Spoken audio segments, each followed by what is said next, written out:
বিয়ের পর স্ত্রীর ভরণ পোষণের খরচ তার স্বামী দিতে না পারলে কি স্বামীর বাবা দিতে পারবেন বা স্ত্রী নিজের বাবা থেকে নিতে পারবেন? দেখুন, কোনো স্বামী যদি তার স্ত্রীর ভরণ পোষণ দিতে অপারগ হন কিংবা তিনি অনুপস্থিত থাকেন, তাহলে সেক্ষেত্রে স্বামীর বাবা অর্থাৎ ওই স্ত্রীর যে শ্বশুর তার উপরে পুত্রবধূর ব্যয়ভার বহন করাটা বর্তায়। তিনি পুত্রবধূর ব্যয়ভার বহন করবেন। রদ্দুল মুখতার সহ বিভিন্ন ফতোয়ার কিতাবে ফোকাহে কেরাম, ওলামায়ে কেরাম এই ফতোয়া দিয়েছেন, যার কারণে কোরআন হাদিসের আলোকে স্বামীর যে দায় দায়িত্ব, স্বামীর অনুপস্থিতি, বিশেষ করে স্ত্রীর যে ভরণ পোষণের দায় দায়িত্ব, সে যদি দিতে অপারগ হন, অনুপস্থিত হন, তাহলে সেক্ষেত্রে শ্বশুর তিনি তার পুত্রবধূর এই ব্যয়ভার বহন করা, তার যে ভরণ পোষণের ব্যবস্থা আছে সেটা তাকে করতে হবে।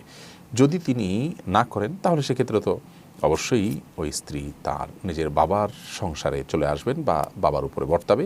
যদি তার নিজস্ব কোনো ক্ষমতা না থাকে তাহলে সেক্ষেত্রে তার বাবা তার ব্যয়ভার বহন করবেন, কিন্তু স্বামী না থাকলে স্বামীর অগোচরে স্বামীর বাবা তার দায়ভার এবং খরচ বহন করবেন।